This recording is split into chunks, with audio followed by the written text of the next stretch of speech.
Emotions Matter. Brought to you by emaw.com. That's EMAWW.com. Your solution for emotional intelligence.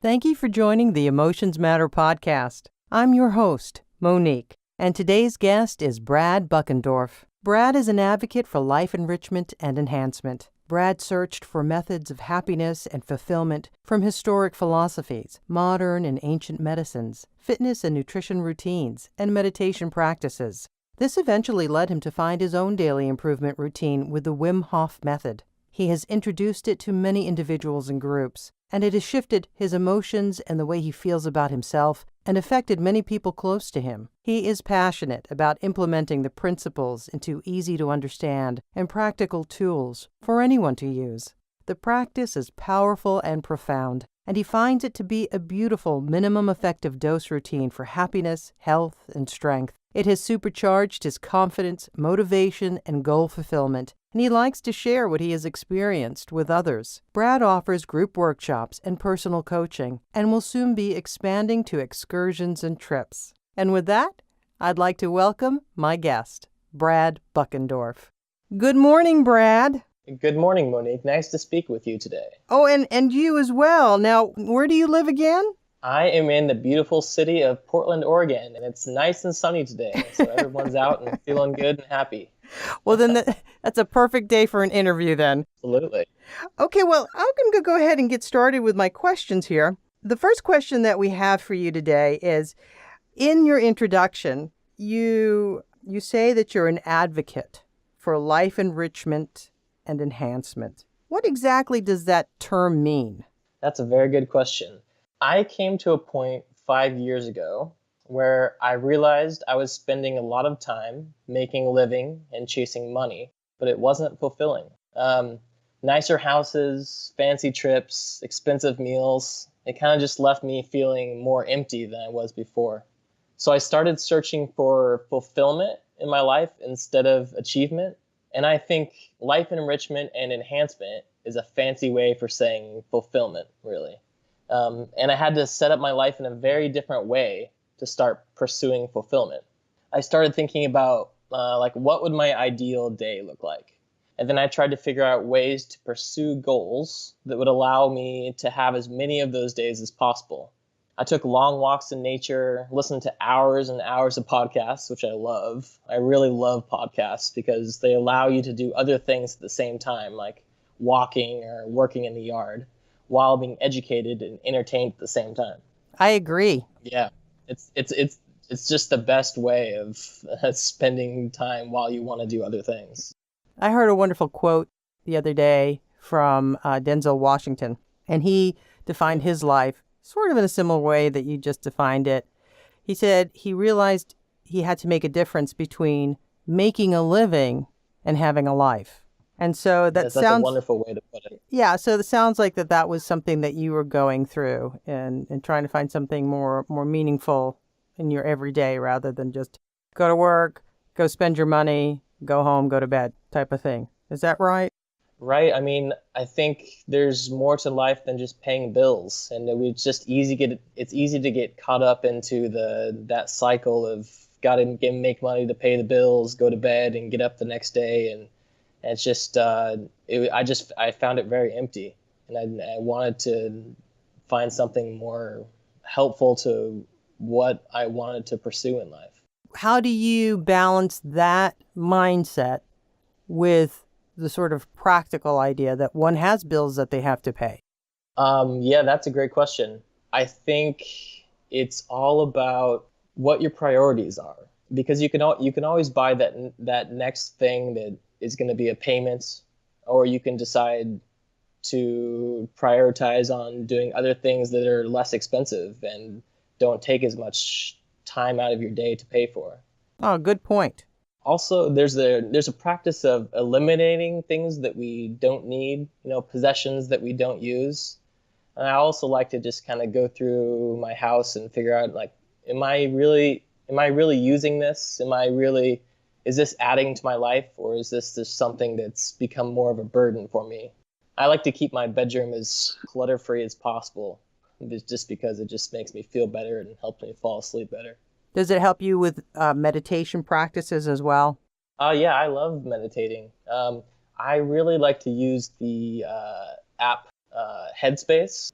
Yeah, there's so many apps out there that can really be useful for self-improvement. It's just amazing how much we can just bring into our own homes these days without necessarily going out and physically enrolling in a class. You can just bring it right there to your home. Which brings me actually to my next question here. It mentioned in your bio that you've been searching for methods from historic philosophies. Can you give us a little bit of insight into what you've discovered? Yes, I've tried many things in my search. Kundalini, pranayama, and yoga. They've all been helpful in different ways. I enjoyed the Stoic philosophy of Seneca and Autobiography of a Yogi by Yogananda. I also really enjoyed trying to induce lucid dreams, and I've read countless books on that subject. Lucid dreaming was first described in writing by Aristotle in his treatise on dreams, and it's a very enjoyable practice of cultivating the ability to realize you're dreaming while still in the dream, and being able to continue on without waking up and explore your own mind from within the dream. Also, the first historic philosophy influenced my life was the life of Jesus. I was raised a Protestant and Christian and spent many years studying and thinking about what he was really trying to say and why everybody fought so much about what it really meant. This led me on a multi-year book reading binge to try to reconcile what I believed about the love of God with all the guilt, fear, and shame I felt in myself and from many people claiming to speak for God and be his followers.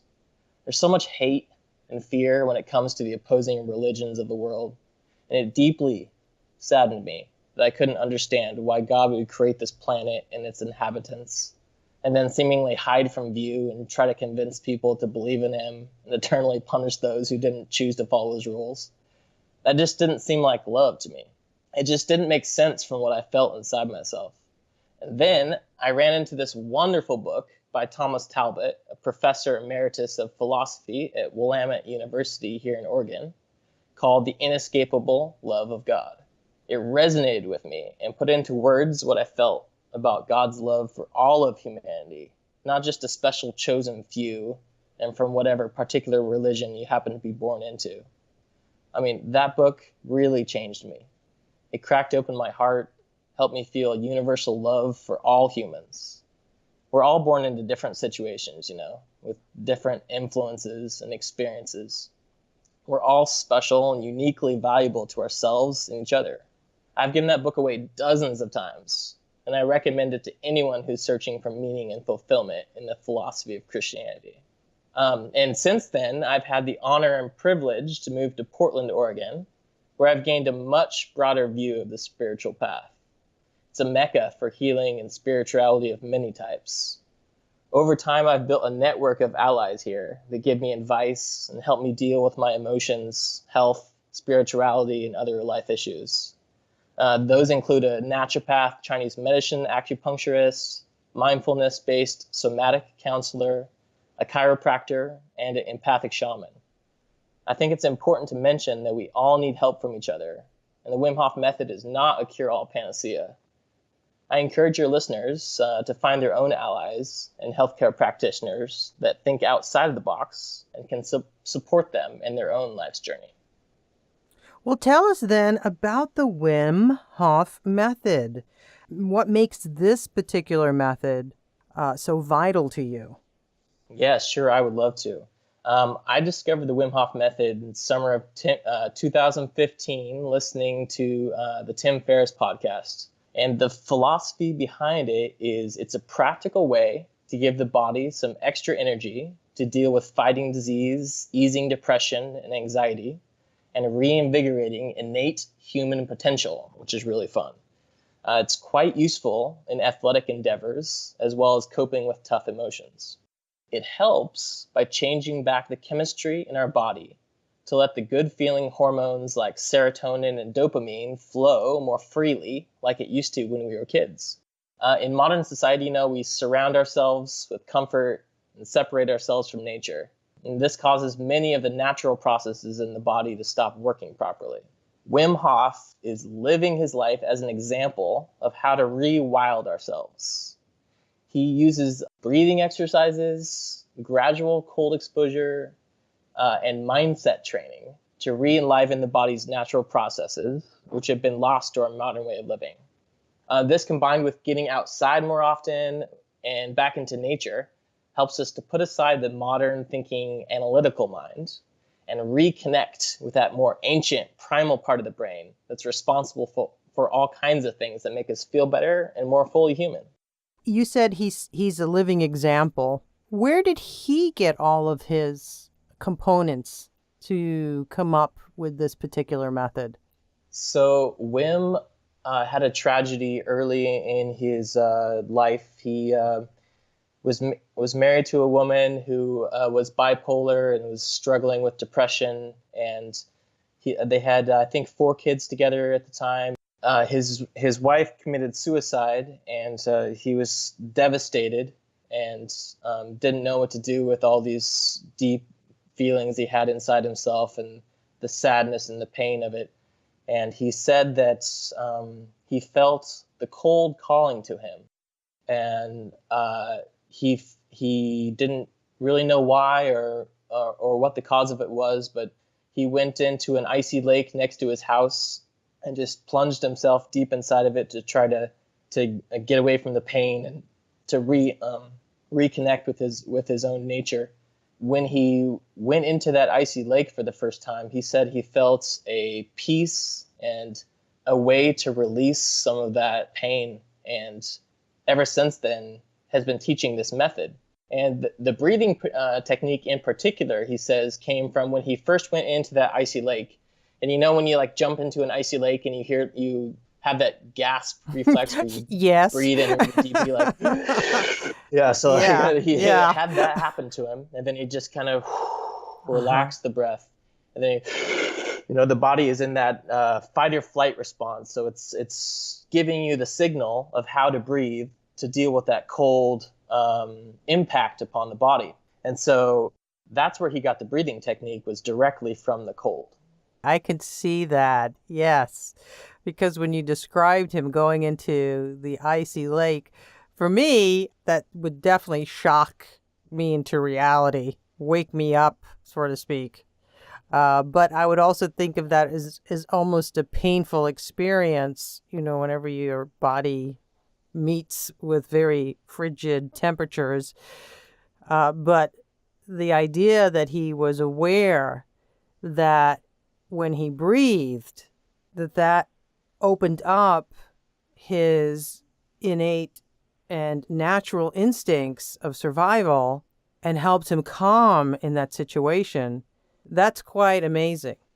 Yes, and it just relieves some of that pain that he couldn't get rid of any other way.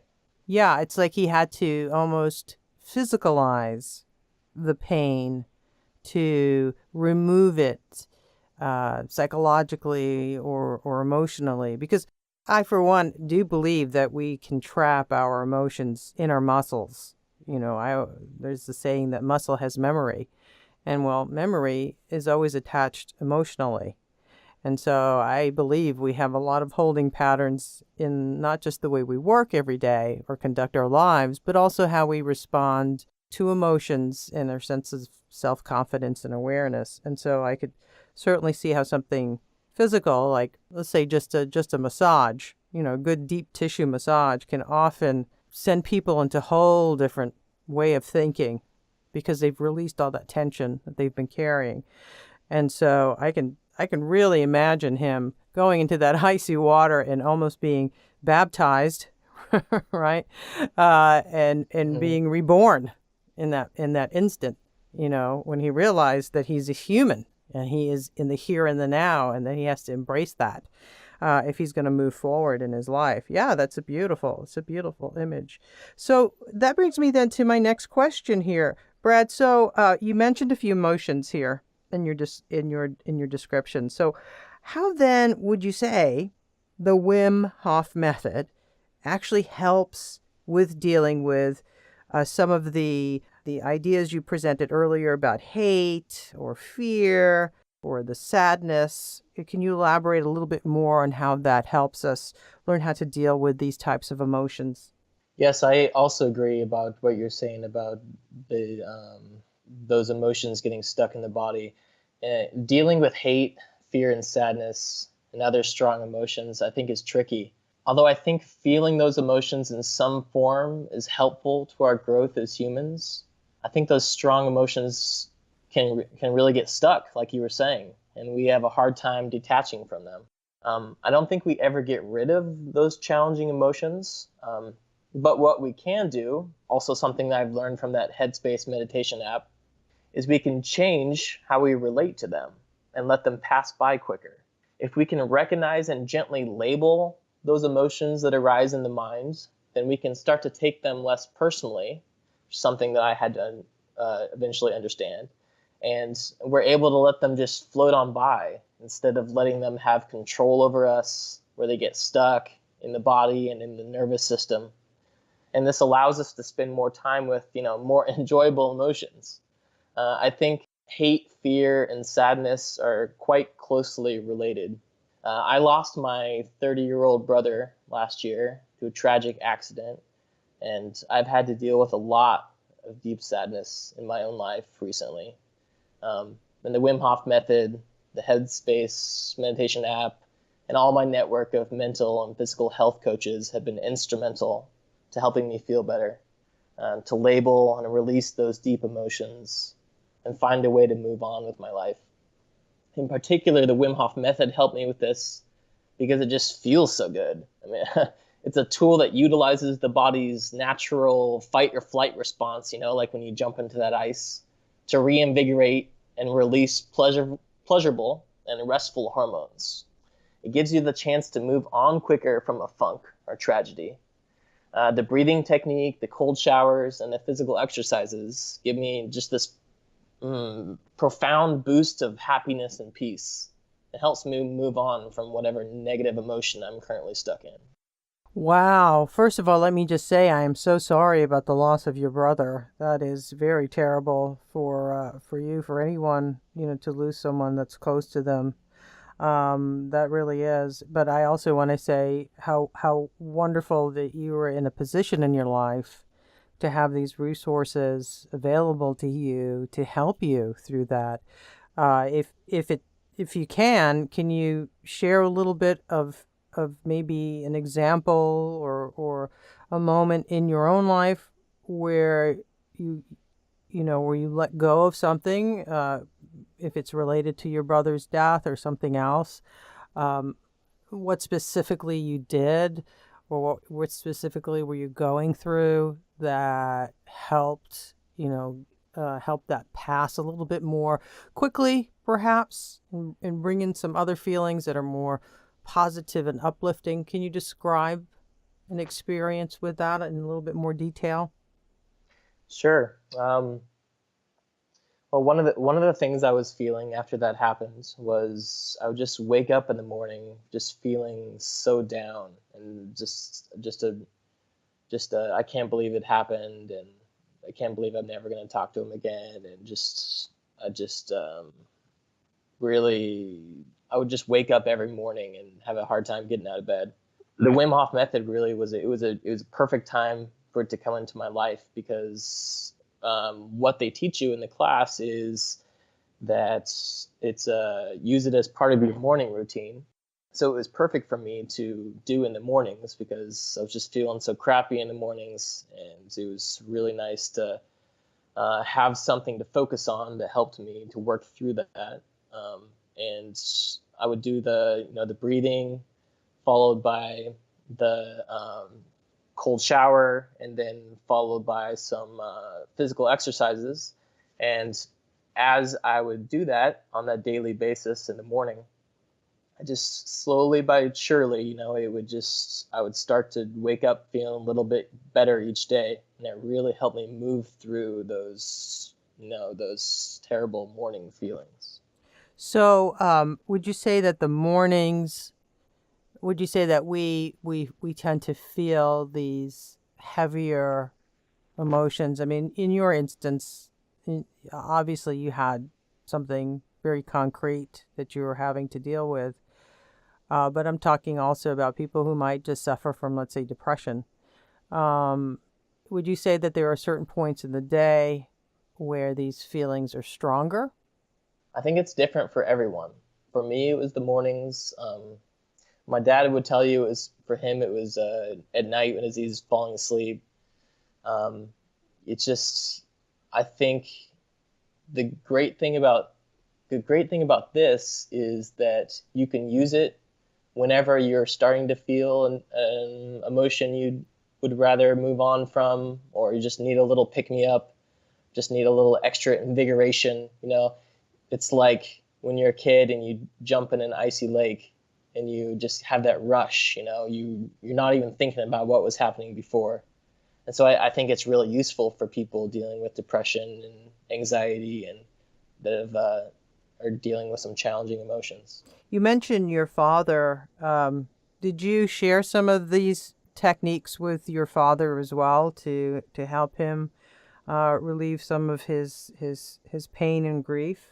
Yeah, when the first month, especially after it happened, I went right over to my family's house, and they were very supportive and wanted to, do this with me, and it was really nice to breathe as a family together. Actually, my wife's family really loves the Wim Hof method. Several of them do it on a daily practice and have started their own experience with just feeling it and integrating it into their own lives. Wow. I would love to do something like that with my family. Just the concept of a family that breathes together. How powerful of an image is that? Because I think today's modern family is it's bonding. we don't breathe together. The modern family is so disconnected. We're just going in so many different directions, and even now with the advancement of all the technology and social media, etc., while it's really great on one level, it also interestingly destroys the social networking of individuals on a different level. And so you could all be in the same room but not be there, and that's a constant Absolutely. battle for families. Yeah, we've shifted culturally in that way, and everyone's Yeah. staring down at their phones in the same room and trying to interact with Yeah. so many people at once, and we really lose out of being in the moment with the people we're in the same room with. So now I'm a little excited about this because you've sort of agreed that you're going to help me do some of this breathing Yes. technique. Okay. And so as you're teaching it to me, I'm hoping that our listeners might also practice it themselves. And we should have a disclaimer here. Obviously anything that's being shared on the podcast in this fashion isn't meant to be the actual True Blue method, but it's just sort of an introduction of maybe some sensations you already begin to feel at this level, but understand that to really experience this method, someone should get in touch with you or another instructor of this method to have much more one-on-one. Am I correct about that? Yes, that's correct. WimHofMethod.com. You can check out. There's lots of local instructors that are giving workshops all over the U.S. Oh, And great. yeah, I'd love to show you this Wim Hof method breathing technique. Okay. If anyone's listening would like to follow along, just want to make sure they're seated and in a safe place like a couch or on a carpeted floor. Make sure you're not driving or walking or anywhere that could be dangerous if you happen to pass out. just for the sake of our listeners, I'll keep my mic on, but I'll probably step a little bit further back from it. So in case any of the breathing becomes too intense or too loud, I won't blow anybody's ears. Okay. Yes, and let's let's practice an example of how to do the breath, and then I'll lead you through one round of the breathing. Sounds good. Okay. So before we start, just want to close your eyes and take a deep breath into your belly. You want to let that breath expand your stomach on the inhale and flatten back with the exhale. And you want to breathe through your nose and mouth when you're breathing in. And you want to breathe fully all the way in, and then let the exhale go to neutral, reserving some of the air in the lungs. Don't push all the breath out, just let it go. It's like deeply in and let it go. And we're going to do 30 breaths like that. And then at the end of 30 breaths, you're going to take one more deep breath and then let it go, just like before. And then stop and hold your breath on the exhale for as long as you can. You'll have built up plenty of oxygen, and it's perfectly safe to stop breathing. Most people will go, I'm going to say like a minute or so the first time they try this. And during that 1 minute breath hold, you want to relax your body as much as possible and enjoy the peace and tranquility of being still in that moment. And then after about a minute, your body will tell you it's time to breathe by giving you a pulling sensation in your chest. When this happens, you're going to take one big inhale when you feel that pulling sensation and hold it for 15 seconds. And that's the end of one round. Okay, so let me get this straight. After we do the 30 deep breaths, and when you say breathe in and out through your mouth at the same time, you literally mean I'm inhaling through my nose and my mouth at the same time to take the breath in? Correct. So just like inhaling through the nose and the mouth so you can get the most air in possible on the inhale. And then exhale through my mouth when I'm finished? And then exhale, just kind of natural. You'll exhale okay. through the mouth because as you let go, that's just what the body will do. Okay. And then the holding moment, is that after I've already exhaled all the air so that my lungs are empty, or I have inhaled and I'm holding, or do you understand what I mean? So I'm just a little confused about on the exhale. Go ahead. Right. So you've built up the 30 breaths, and then what you're going to do in that moment of holding is just release the air out of the lungs. So, and you don't want to push it all the way out, but exhale to a point where it's just relaxing the lungs, essentially. And that's what we hold until we feel like the natural instinct is to take another breath. And then that inhalation that we take, we should hold that for a full, what did you say, 15 seconds? Correct. So after you do that exhale and you're doing the exhale hold after we've built up the breath, it'll be about a minute or so of not breathing. And then when you feel that sensation that pulling sensation in your chest, you take one big inhale and hold that for 15 seconds. Okay. And you said that was round one. Yep. That's when I practice the Wim Hof method myself, or if you look at it online how to do it, they'll tell you to do 3 or 4 rounds like that. Okay. But I think for our purposes, we just do one round. And that'd be a good example. Yeah, that would be. Listeners. But you're just repeating it when you say around. You just sort of, it's kind of like when you're working out. That's just that whole rep. Like reps. Okay. Okay. All right. Okay. Exactly. All right. So I'm with you now. Okay. So whenever you're ready, I'll start you off to show the cadence of the breath. And it'd probably be helpful if we can hear your breath a little bit in the mic. Yeah. Okay. And you can follow along with my breath, and I'll show you the cadence. And then you're going to continue on for 30 breaths without me.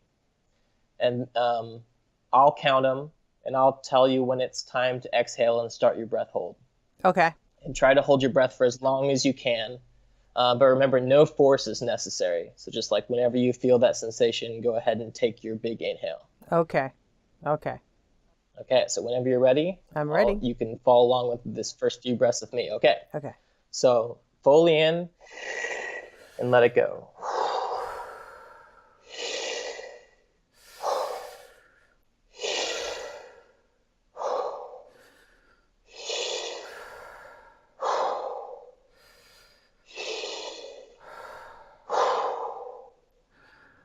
So continue on.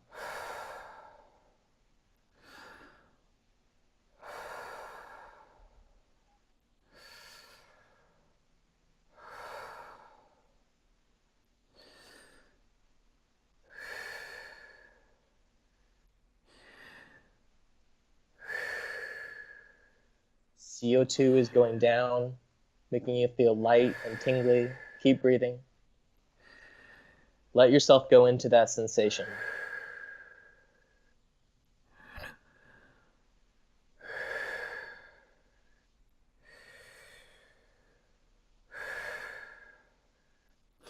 Go inside yourself. Pay attention to your breathing.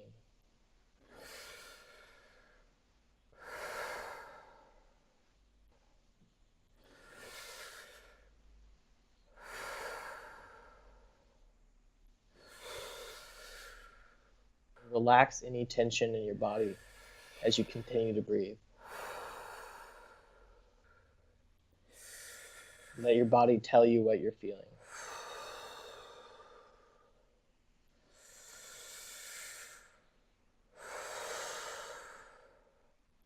Okay, let's do 10 more breaths.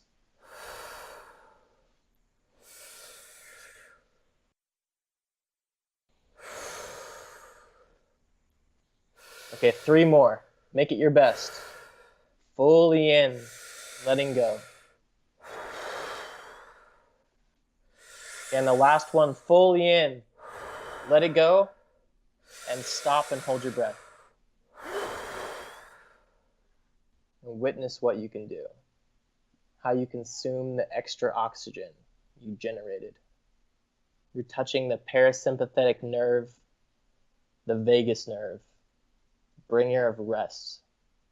If you have tightness anywhere in your body, you can consciously relax that. You're in control of this. All right, hold that breath in for 15 seconds.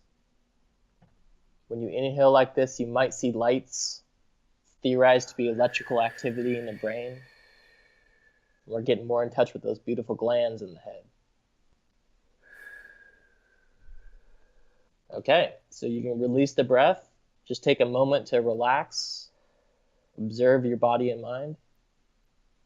All right, how did that feel, Monique? Oh, that felt invigorating. No, it really did. And yes, this is not something you want to do standing. Definitely not standing. And I wouldn't even do it laying down. Definitely, for me anyway, sitting up is the best way. And what I feel like right now is warmth in my body. Warmth in my body, yet a coolness, kind of in my face and in my mouth. And it was interesting when you said about light. I didn't necessarily see like little beams of light or anything, but I felt like my eyes, even though my eyes were closed, I felt like more light. Like I could feel more light coming in through my eyelids, if that makes any sense. So my eyes were closed. Yeah, like I was just, and that was before you even said anything about, about seeing light or anything. And my palms, like I said, there's a lot of warmth. I almost thought that maybe my palms were sweating, but then when I touched them, they were relatively dry, so it's just this kind of warmth coming out from my core, I guess. Yeah, well, that's exactly what's supposed to happen. I mean, that's why they call Wim the Iceman, is because he's able to generate these heat-inducing mechanisms in the body and then he can go out into nature and be just fine with just his shorts. Ah, I see. Okay. Yeah, it's like my body's just activated itself and it's like burning. Not burning in terms of hot and something negative, but it just feels like I've excited Hmm. uh, my molecules and I feel like I had a good shot of espresso. No, I mean that in the best of ways. Like sometimes I'll be like, I Yeah. haven't had my coffee yet, but maybe it should be I haven't breathed yet, and that might help cut back Right. the caffeine addiction right there. Just taking that breath, and I that can wasn't I can difficult tell to you that. do. Yeah. Good. Yeah, I can tell you that I have stopped drinking coffee since I started the Wim Hof method. Because No. Just how can you not drink coffee and live like in I Portland? Isn't that like one of like isn't that like a I big coffee know. place? Yeah, it's definitely sacrilegious here to say that I'm not drinking coffee on the daily basis. There is so many delicious coffee shops, Oh for yeah, sure. but if you're drinking it because of an addiction, that's different. And I do feel like I have grown in my addiction to caffeine. So this was great. This was really good. And gosh, so how many rounds of the breathing do you do in a regular session? Yeah, 3 or 4, just kind of depending on what I feel. So it really doesn't take that long, it just takes a couple minutes per round, and you can get that invigorating, warm, motivating feeling anytime you want just by trying that breathing exercise. And do this anytime. It's not like this is an exercise that you can do at any time. This is not just for, hey, let me wake myself up kind of thing. This is for any time. Sure, whenever you feel like you need it. What is the maximum amount that people do with the breathing? Like, would you ever say, I don't know if I'd recommend doing 10 rounds of that? Do you know what I mean? I mean, is there like a point where maybe it could have an adverse reaction if you're doing it too much? What Wim says is go ahead and go deeper into yourself with more breathing exercises. You can go for an hour, hour and a half, 2 hours if you feel like it. If you do that, it becomes even, it kind of builds on itself, and it becomes more and more. It takes you deeper and deeper into your mind and into releasing deep emotions. A lot of people will laugh. A lot of people will cry. Um, a lot of it kind of does something different for everyone, but you can for certain do it for as long as you feel good. Mm-hmm. Yeah, and I would say, just given the situation of just trying the exercise, at the most minimal level, and also my mind psychologically knowing I'm being recorded as I'm breathing here, and there's uh, people listening on the other end, correct? Can distract from that. So I would imagine if I do this again, which I will, in a more private setting, where that could really get into some good deep mental and spiritual cleansing with that. It like you just mentioned that some people might experience a release of joy or release of sadness, or just they'll have this emotional reaction to it. What do you do if you're an instructor or if you've been in this situation? What do you do if you see somebody getting into one of these emotions? Do you just let it go? Do you just let them go through the cycle? Do you ever intervene? Do you understand what I mean? Is there ever a concern that something might be brought out or brought up, and that there isn't any kind of accountability to be able to be there, I guess, for somebody that might go through that? Or if somebody's by themselves, can you give any kind of insight or advice of what to do if you find that you have opened up a lock and there's this flood of something that comes out? Yeah, if I'm working with a group, And if there's one person in particular who's maybe just having a really deep experience, and their boundaries are getting pushed a little bit more beyond than what I think is appropriate for the group, then I'll just kind of go over and put a hand on their shoulder and just try to ground them a little bit more. But if somebody is doing it on their own and their intention is to get into a place of emotional release, then I would say it's something that you would want to work through and go through and just kind of let your body experience whatever it wants to experience to be able to unlock that deepness. I think it's cathartic and helpful. Ah, yes. It kind of just depends on what your intention is. So when you were sort of coaching me, okay? So you were there. I knew you were there, and so you were giving me some feedback, some ways to go. So if somebody wanted to learn how to do this on their own, if they go to, can you state the website again for us? Oh, sure. Wim Hof Method, wimhofmethod.com.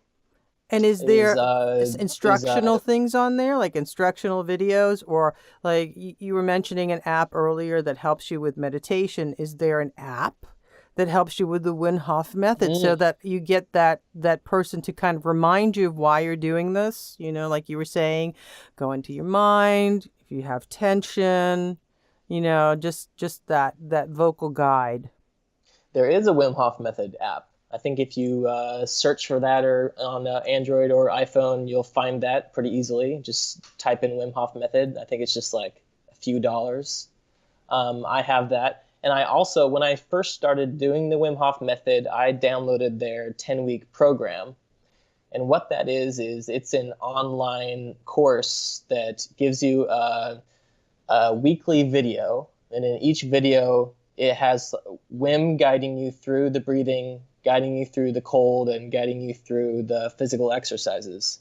And each week it progresses you on, and Wim is such a warm and comforting personality. It's just so motivating and really easy to gain inspiration from those videos. That sounds great. There's also a free mini class that they offer for somebody if they just want to try it out without paying anything. Oh, great. Now, this is going to kind of bring me to my next question. In terms of approaching certain emotions, do you ever use the Wim Hof method directly to help somebody deal with an emotion? Like if somebody says, I'm really depressed, or blah, blah, blah, or I need more joy, or hey, maybe I'm too happy all the time and I need to ground myself in some sadness. Because it sounds terrible, but there is some kind of comfort in sadness. I mean, sadness in some ways can be comforting in that it lets you go inside more. Do you know what I mean? I do. I'm not advocating we should all walk around sad, but I'm also saying that you have to confront the sadness, and sometimes when you confront it and you let it go, then there's even more release. You can get more joy, from letting that go. So tell me, is there any particular approach in the Wim Hof method to deal with certain emotions if somebody is trying to get to a state, or is it all basically the same method for all emotions? Well, in general, the method brings me to a peaceful, tranquil state that kind of allows me to move on to whatever I want to do next. But there is a tool that I use in particular for people with low confidence. And what it is you do 30 breaths, just like you did before. And then when you're fully charged up with that oxygen and your CO2 is really low, you take a deep breath in. And this time you take the breath in instead of doing the exhale. And when you hold the breath in, you then do as many push-ups as you can while holding the breath. Did you just say breathing. Push-ups? People who don't do push-ups regularly, then you can do an adaptation, and you can either do them against the wall Yeah. or do them from your knees. A good point. Right. Very good point. That will trigger something different. And what would happen then for that person who does it this way? How would they feel? Yeah, it's a big confidence boost. I just Really? feel like you can accomplish anything, tackle anything, strong, confident. It's just it's really nice, and And it's so quick and easy to have you do. witnessed that with anybody that you've worked with before? And have you seen them actually, sustain that feeling afterwards? Oh, absolutely. I mean, I teach it at my workshops, and as one of the first things that we do, first tool that they learn. And my wife practices the Wim Hof method. She uses it as well, and that's one of the first things I teach everybody. To learn how to be more confident and be in your own person. Yeah. And I can see that happening because you were talking about the CO2 levels and all that. I mean, I could see that if I inhale and expand my rib cage and my lung capacity, that also brings my shoulders back, and that also opens Yes. up my sort of wingspan, of my body. It makes me feel broader and bigger. And in that process, my head Mm-hmm. has to lift up. The back of my neck has to align itself better, and my pelvis has to kind of tuck in under me a little bit more in order to really, retain that. And if I'm doing push-ups, same thing. You have to keep a certain, I don't want to say rigidness, but in a way you do, to allow your body to move up and down. You have to kind of keep that torso still in a line. So when you're finished, yeah, I could see how that could make somebody feel and look much more confident. Yes, absolutely. There is also another technique that we do with trying to identify what a certain emotion is, because a lot of times we feel something in our body. It's just like an uncomfortableness, but we don't particularly know like what is this emotion. So what you can do in this circumstance, to try to fully feel that emotion, you want to try to feel it in a safe, comfortable location, and then try to observe where in the body you feel the emotion the strongest, like chest or in my hand, and attempt the Wim Hof method breathing exercise while keeping the mind focused on that part of the body as much as you can. And I find that this can release stuck emotions, and I've had myself and other people have some profound shifts about how they feel inside working with it that way. Is that something you came up with, or is that actually something somebody could learn by attending or watching the videos that are on the website? That is a mix of what I've learned from my somatic counselor and also practicing the Wim Hof method. Now, we do have a listener that would like to ask a question, so let's get to that. It's Martha. Martha from Colorado. She has a question. She says that she wants to know what's the best way to solve her particular problem. She has an irrational fear of driving. She hasn't been behind the wheel since she had an accident, and now she just wants to sit in a car and she wants to use it like everyone else does. So she actually wants to get back to that. Is there a way to at least reduce the amount of fear that she has about driving again? Yes, facing fear is one of the practical implementations of the Wim Hof method. It's one of the three pillars, so this is a perfect question. One of those, the pillar that I'm talking about, is the gradual exposure to the cold. We introduce this to people by having them take their daily hot shower as long as they like and most enjoy it. And then we have them turn the faucet to cold water and stand underneath the stream for 30 seconds. There's a lot of health benefits to this type of cold water hydrotherapy, but one of the main benefits is facing fear. Each time you attempt this kind of exercise in the shower, fear is staring you right in the face before you switch that faucet over to cold. And when we practice facing fear in this way, in a controlled setting, we're more able to face it in the real world. And it gives us courage to face real dangers like attempting to get back into an automobile after having an accident. So for Martha, she needs to perhaps try this herself when she's showering. Does it work as well? Some people don't take showers. I'm just curious, does it work as well as if somebody were using like a bathtub? Yeah, well, you can do a cold bath too. Mm-hmm. Obviously, Wim Hof is doing that a lot. Personally, I do the cold bath about once a week. You just fill up your tub with cold water. You don't even bother doing the hot to cold. You just go right into the cold once a week. Right, and put ice in there too. This would be a real challenge for me to do a cold shower, but I'm gonna do it. What Wim says is actually doesn't like. Some people were thinking that just doing the cold would be the best, like 100% go cold, don't do any hot at all. But what he was saying is actually there's a lot of benefit between switching between the two. Uh-huh. So it's actually just fine to experience the warm at some part of your shower. It just kind of depends on what you like to do. Okay, so it's really whatever feels good to you and feels beneficial to you, but that's Yeah, not solely on just cold showers all the time. right. Oh, cool. So, Brad, tell us, where can we read or hear or see more about you? Yeah, I am active on Instagram at Brad Buckendorf, just like my name. And my website for my workshops and events is relaxandhold.com.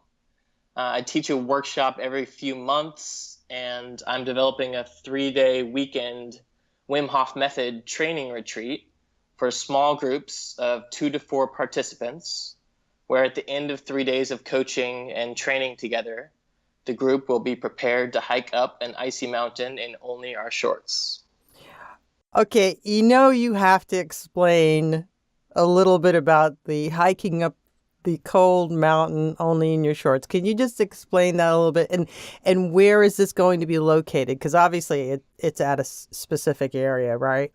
Yeah, so here in Portland, we have this beautiful mountain called Mount Hood, and it has a glacier on top of it all the time, all year round. Huh. And so one of the best times to do it is do this Wim Hof method hike thing is in the fall and in the summer, because you can start out when it's kind of not too bad, and then as you progress up the mountain, it gets colder and colder.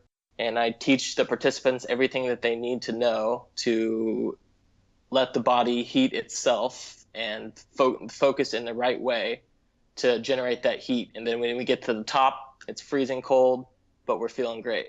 That sounds like a real challenge, and that sounds like something that once you do it, you're going to feel like you can do anything. The first time I did that, it was the most powerful feeling I've ever felt in my life. Wow. Now, did you go up there by yourself or you went with, someone else that knows the method? Yeah, I did go by myself. I actually was ill No. prepared. I didn't have any backup. I didn't have a backpack What? on or anything. Stop. I was pretty dumb, but I did it anyways, and it worked out. Wow. I just kind of went on faith, and I don't recommend anyone else do that. That's a good disclaimer. Don't do this on your own. Well, again, thank you so much for joining us today, Brad. It's been a real pleasure and very educational and very inspiring. I know our audience is going to be looking you up and learning more about this method and seeing how they can apply it, in their daily lives. I think this is great. So thank you again for joining us. Thank you so much, Monique. I really appreciated talking to you. And as always, I'd like to thank you for joining me, Monique, on the Emotions Matter podcast.